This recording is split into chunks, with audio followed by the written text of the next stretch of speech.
रामकृष्ण हरी.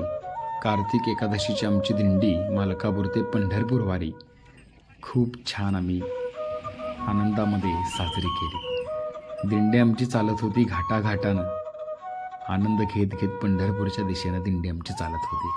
सकाळी पहाटे 5 वाजल्यापासून संध्याकाळी 6-7 वाजेपर्यंत आमची दिंडी चालायची.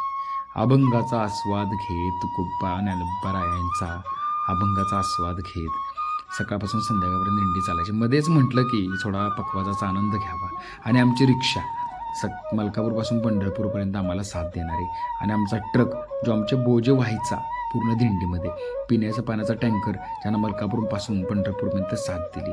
आमची दिंडी ठिकठिकाणी थांबायची, ठिकठिकाणी प्रसादाचा आनंद घ्यायची. आमची चिल्लर फॅक्टरी आम्हाला प्रत्येक गोष्टीमध्ये मदत करायची आणि हे करत असताना पंगत पडली की प्रसादाचा आनंद. मंदिराचं आम्ही दर्शन घेतलं. महादेवाचं दर्शन घेऊन अभंग करून तिथून पुढं आमची दिंडी पंढरपूरच्या दिशेनं परत चालू लागली. पाऊली चालती पंढरीची वारी.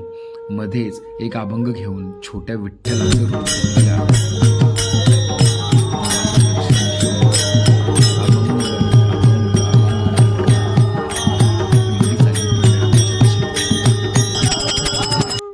अभंगाचा आनंद घेत घेत घेत घेत सगळी दिंडी पोचली पंढरपुरात. पंढरपूरच्या सुरुवातीचं दर्शन घेऊन दिंडीनं पंढरपूरचं दर्शन घेत असताना छत्रपती शिवाजी महाराजांचं दर्शन घेतलं आणि त्याच्यानंतर आपल्याला लागलं श्रीकृष्ण मंदिर. श्रीकृष्ण मंदिरानंतर भगवंताच्या कळसाचं दर्शन घेऊन झाल्याच्या नंतर दिंडी पुढे गेली ज्ञानोबरायाच्या मंदिराकडं. तिथं एक अभंग घेतला आणि अभंग घेऊन दिंडी पुढे गेली. बाकीचं आपण पाहू पुढच्या एपिसोडमध्ये. रामकृष्ण हरी.